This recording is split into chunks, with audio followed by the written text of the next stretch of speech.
ქალბატონ ლილი იოსელიანთან როცა ვსწავლობდით, ის რაღაც მაგალითებს გვიყვებოდა ხოლმე სხვადასხვა დიდი მსახიობის შესახებ და ერთხელ რაღაცას ხსნიდა მახსოვს პირველ კურსზე და თქვა ესეთი რამ რომ მე ისე არ მინდა გამომივიდესო მარტო წარსულ და გარდაცვლილ მსახიობებთან დაკავშირებით გითხრათ აი მაგალითად იყო აქ მიხეილ თუმანიშვილის სპექტაკლი მე-6 სართული სადაც გაიბრწყინაო სტუდენტმა მსახიობმა ქეთინო კიკნაძემ და ეს იყო აი საერთო საჯარო განხილვის თემაო, იმიტომ რომ აი ასეთი ტიპის და შეადარა ნანა მჭედლიძის და გივი ჭიჭინაძის დუეტი კიდე გიზო ჟორდანიას სპექტაკლში მუნჯიცოლი. აი ეს ორი მაგალითი აი სტუდენტების, რომელიც უკვე მხატვრული სახის რანგში იყო აყვანილი, აი ეს თქვა სწორედ ქალბატონ ქეთინო კიკნაძეზე. ის შემკოლია შეყარებული. არა? რატომ მეკითხე? ისე. ძინი არ ვიცოდი რომ ქვეყნად ასეთი რამ არსებობს. სანამ შეხვდებოდი, ჩემში მხოლოდ მოლოდინია. მხოლოდ მოლოდი. იცი 14 წლისა მეტი სენტიმენტალური ამბავი შეთხს. ვითომ მე მფრინავი ვიყავი. ერთი მზე თუ ნახავი შემეყვარდა. მოვიტაცი და ცოლად შევიდე. სახელიც კი მოუგონე. მაგრამ უცნაური შესრულები დარგავდა. რატომ იცი? არ ვიცი. ძალიან მიხარია. შენ თვითონ? მე მგონია მე შენზე ცოდვილი ვარ. თუმცა არ ვიცი თვითონ განსაჯე. რა განსაჯე? 13 წლის რომ ვიყავი, ერთ უფროსი კლასელისაგან წერილი მივიღე. მე თქვენ მიყვარხართ. წერდა იგი. ქეთი ჩემთვის ასოცირდება სიცოცხლესთან, ძალიან დიდ სიყვარულთან, ფანტასტიურ წლებთან, სიხარულთან. ეს იყო სტუდენტობის წლები. ყველანი ვართ აღფრთოვანებულები, სულ ყველა გახარებულები. ვეცნობით ერთმანეთს, ვაკვირდებით და შევხედე ქეთის და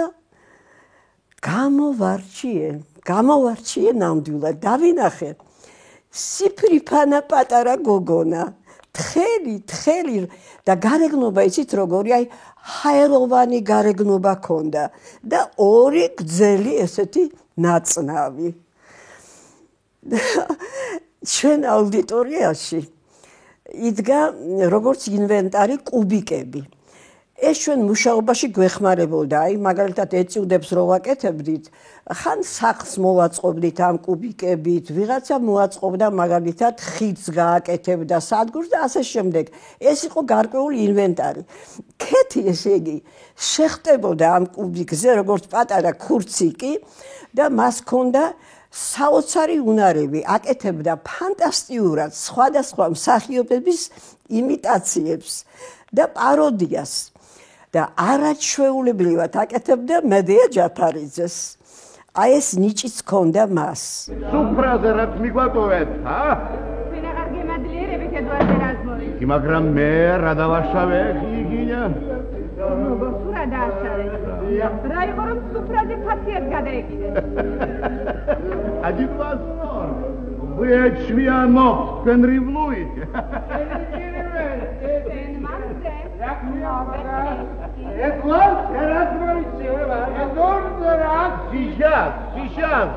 Maaş raşya sakme.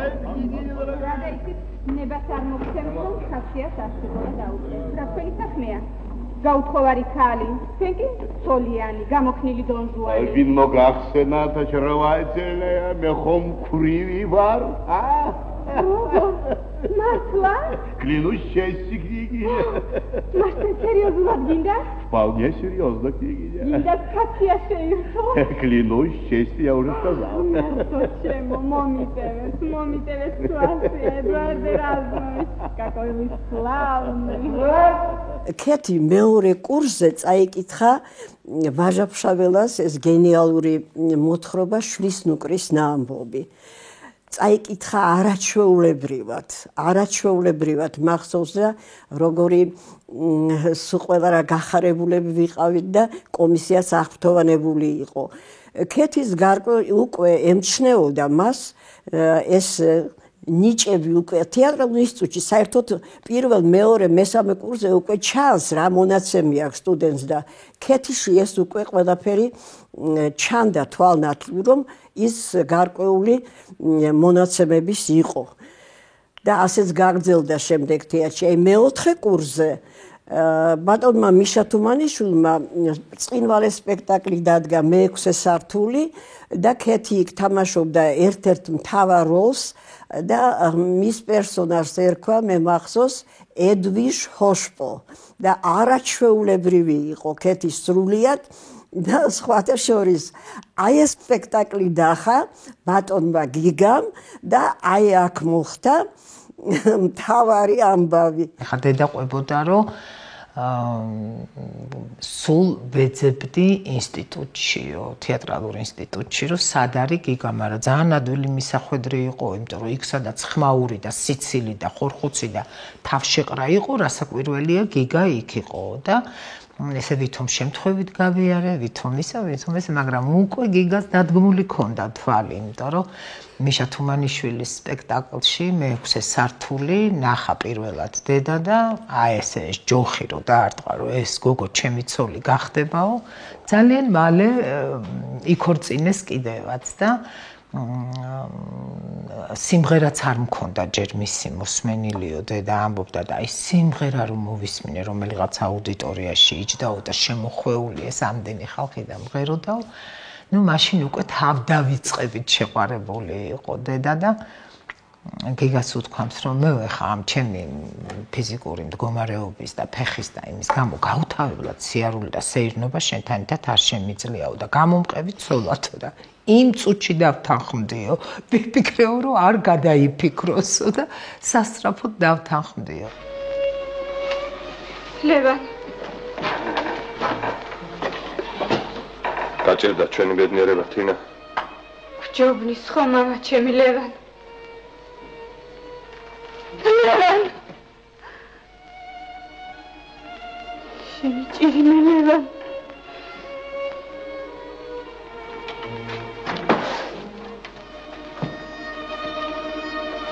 გამარჯობათ აგიმარჯოსტარი განსაკუთრებული იყო განსაკუთრებული დედა იყო და ეს ეტყობოდა ბოლო წუთამდე თავგანწირვამდე ყველა დედას აქვს ეგ მაგრამ მას განსაკუთრებით ჰქონდა ოჯახის და მისი შემოქმედებითი აი გაყოფა როგორ იცით ორივეს კარგად ართმევდა თავს ასე ვთქვათ მიუხედავად იმისა რომ სამი შვილის დედა იყო მაშინ არ იყო ესეთი მოხმარება შვილების აღზრდაში ან და მათი ოჯახი იყო ძალიან სტუმართმოყვარე განსაკუთრებულად სტუმართმოყვარე და ბატონი გიგა რა თქმა უნდა იყო მაგრამ ქეთინ როგორც დიასახლისი ყველაფერი მასე გადადიოდა და არ წავდა დამხმარე ისეთი მზარეული იყო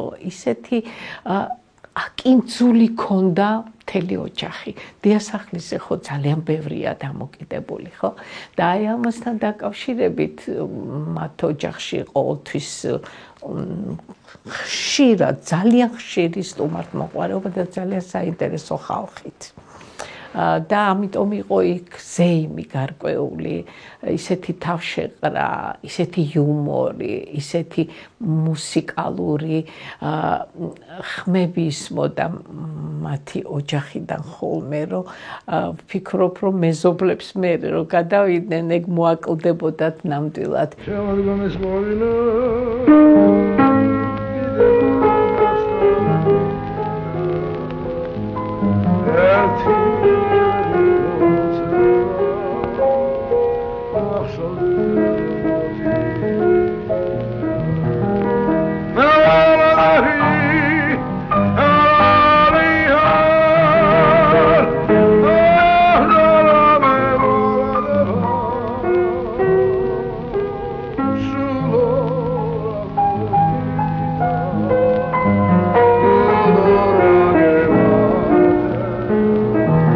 თავიდან ბოლომდე არტისტი იყო. საერთოდ ამ თაობას ყველაფერი შეეძლო დაეთმო თეატრისთვის. კინოსთვის, იმ საქმისთვის, რომელიც იგიჟემდა უყვარდათ. ეხლა თითქოს თან ყველაფერს ვასწრებთ და ჩვენი საქმეც არის.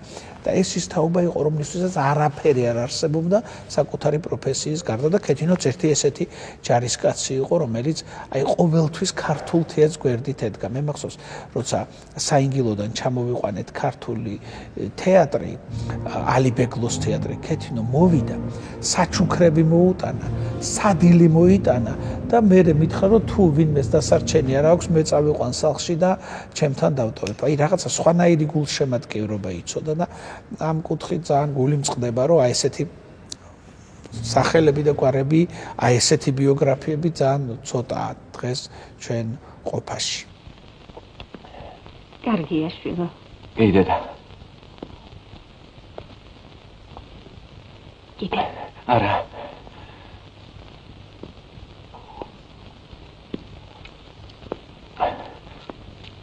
დედა, პაემანი როგორ მოახერხე? ძიება ხომ არ დამთავრებულა? არა, მაგრამ შენთან ალბათ ახალი გამომძიებელი მოვა. შენ რა იცი რომ გამომძიებელი მოვა?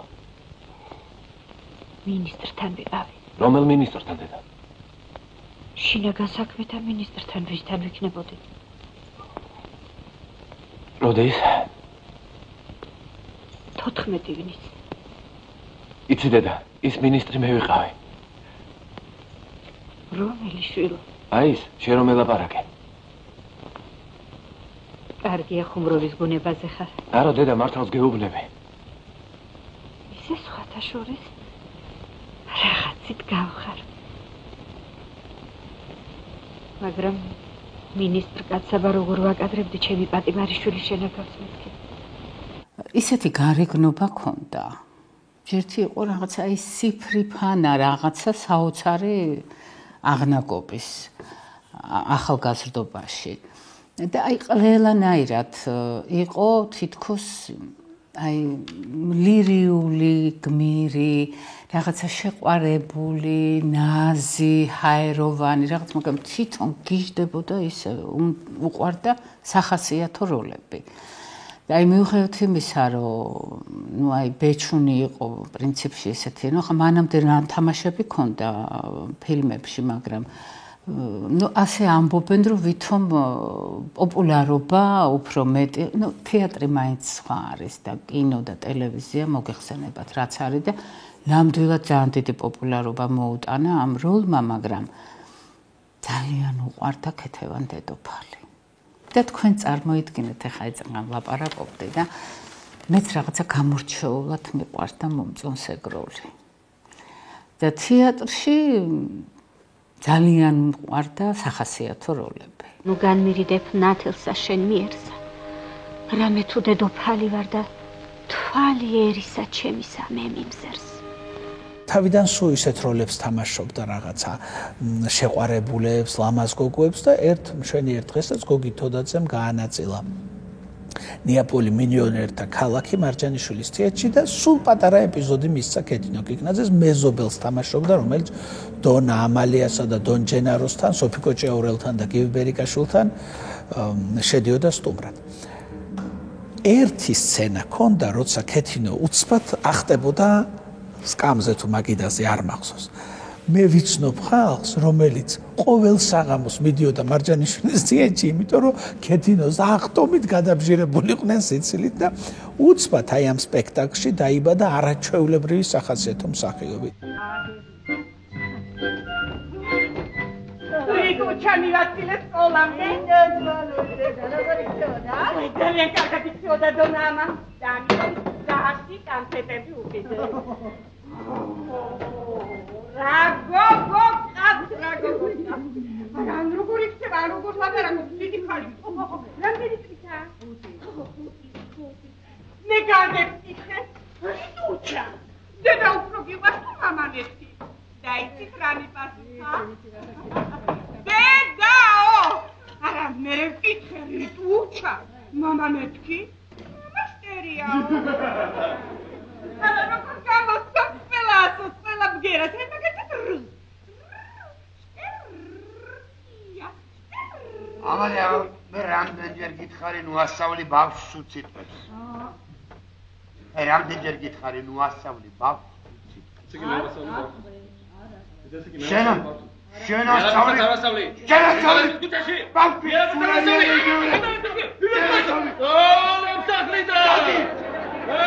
დადი.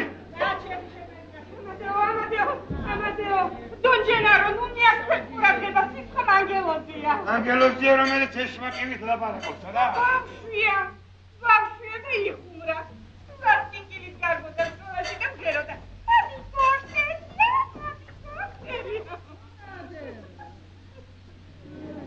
თუ კი რამე წარმატებას მივახციე მე მარჯანიშვილის თეატრში და შემდეგ გერმანიაში ეს იყო აი იმ კოლეგების და მათ შორის გაბატონი ქეთინოსი დამსახურება, იმიტომ რომ მასთან შეხვედრა ყოველთვის სიტყვა, ყოველთვის გულისხმიერი, ყოველთვის აი გულით და გულწრფელად რომ უნდოდა რომ შენ წარმატებული ყოფილიყავი და ამას ძალიან დიდი მნიშვნელობა ჰქონდა იცით ჩემთვის დამწყები მსახიობისათვის და ეს იყო არა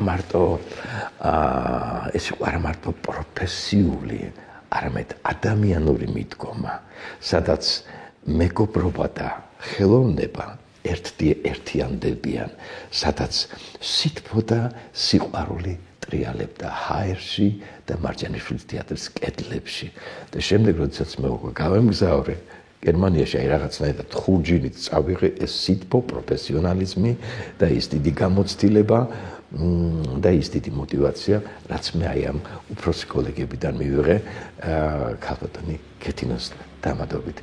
ვირთასო დონამალია. მიიღეთ სიგარეტები, რომელიც მოიტანა ინგლისელმა სერჟანტმა და თითო ყუთში 10 ლირით მეტი მოთხოვა. შენ ხომ ინგლისელი ხარ მეთქი?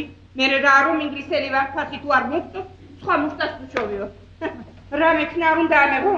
როგორც მე ვიქცევით, ეს ისე მოიქეთი სიგარეტების გაყიდვა შევწყვიტო. არა უშავ სამი დღე უსიგარეტოდ გაძლონ. სამი დღის შემდეგ გამოვაჩინო და უფრო დიდ ფასში გავყიდოთ. გასაგებია. რამდენი წელი გავიდა და აი იმისი ხმა, იმისი რეპლიკები თამაშის დროს, აი დღესაც მახსოვს, იცით?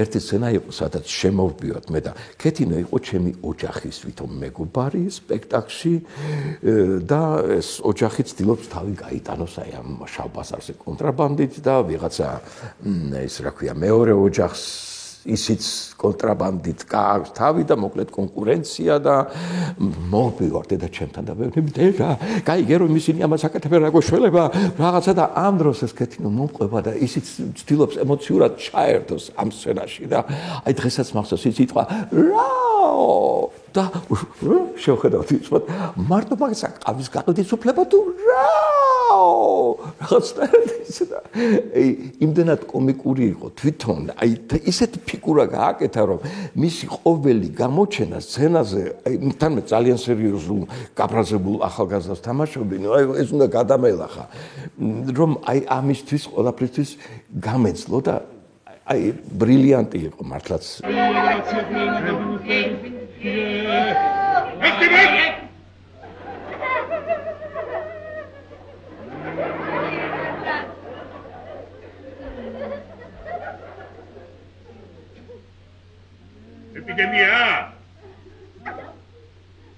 ეპიდემია მეთქი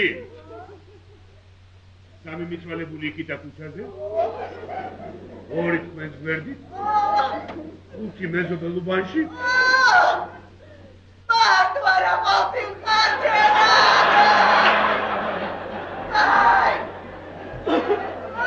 არგი დაგლა მეგობარ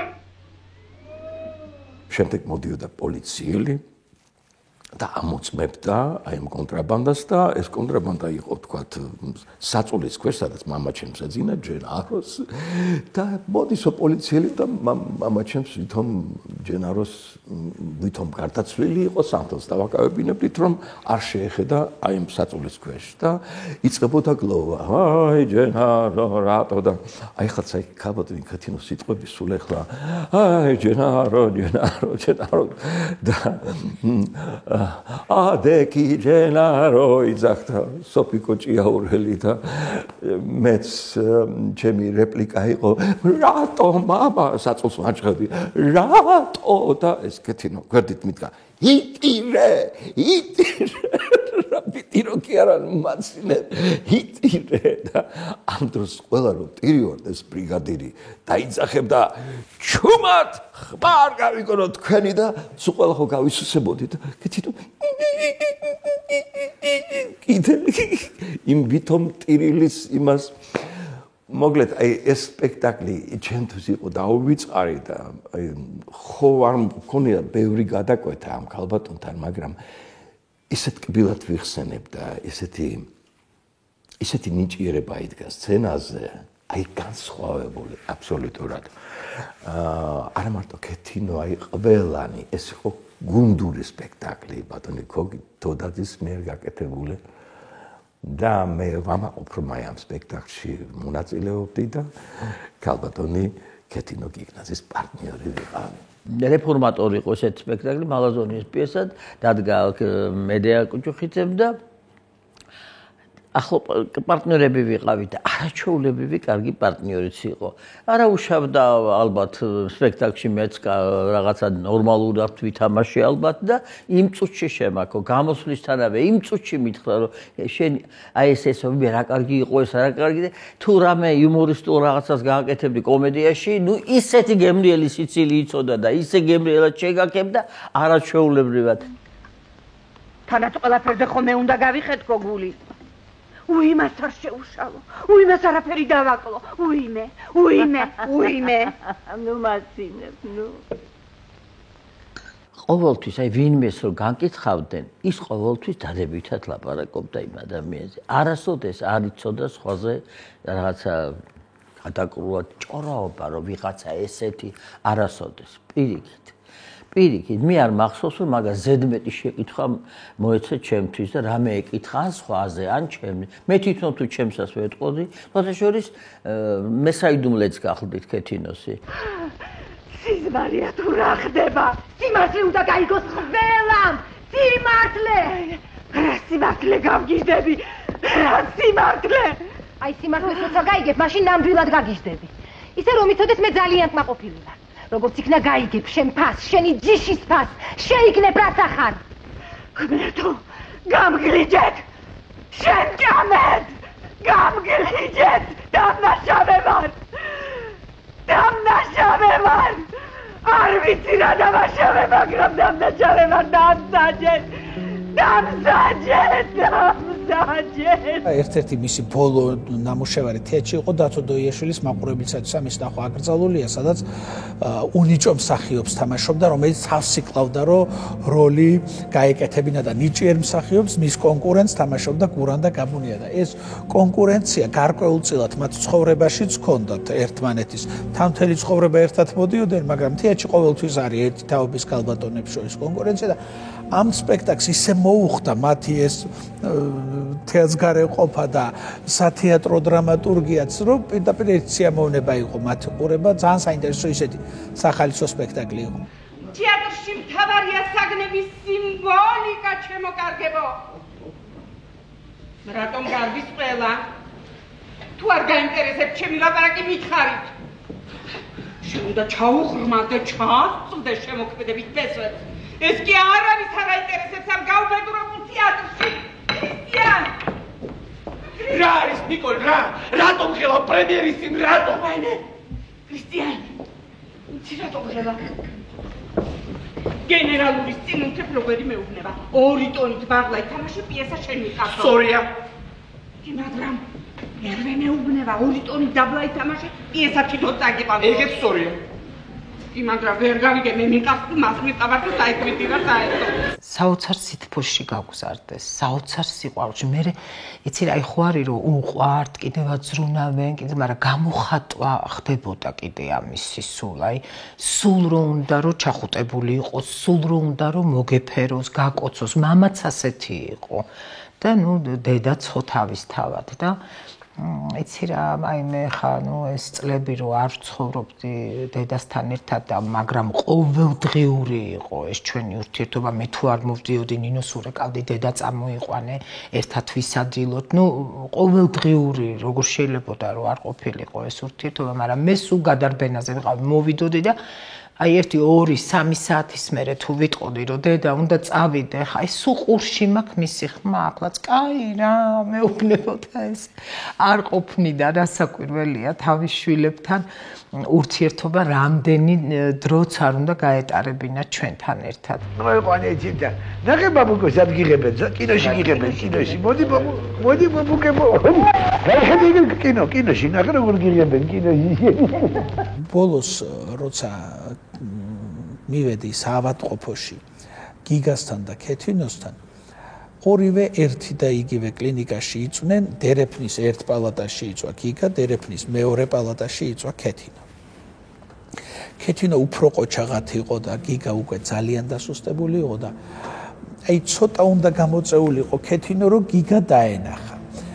მე ამათ დერეფნის მიღმა სიყვარულს უყურე და ქეთინოს ონავრობას რაღაც ვითომ შეყვარებულ ჟესტიკულაციით რო ეთამაშებოდა და კოცნას უგზავნდა რომ აი ნამდვილი ცხადი აი ახალი ცხელი სიყვარულის განცდა და მეუფლა და არა რაღაცა დროს გაცვეთილი გახუნებული ვალდებულება რომელიც ხშირად წყვილებს ერთმანეთთან აკავშირებთ ხოლმე და ეს იყო რაღაც აი ცოცხალი ცხელცხელი დუღარე ქეთინოს გაგზავნილი კოცნები უკვე ძალიან დაძაბუნებული გიგასადმი.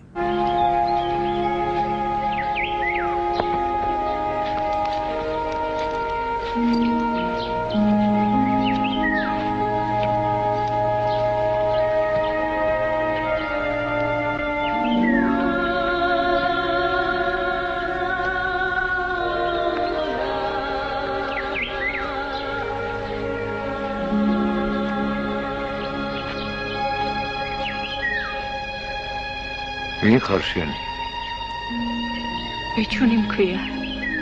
ილიკო პერტიას ცოლი ვარ მე. მე ტყევია ჩემი კვალი.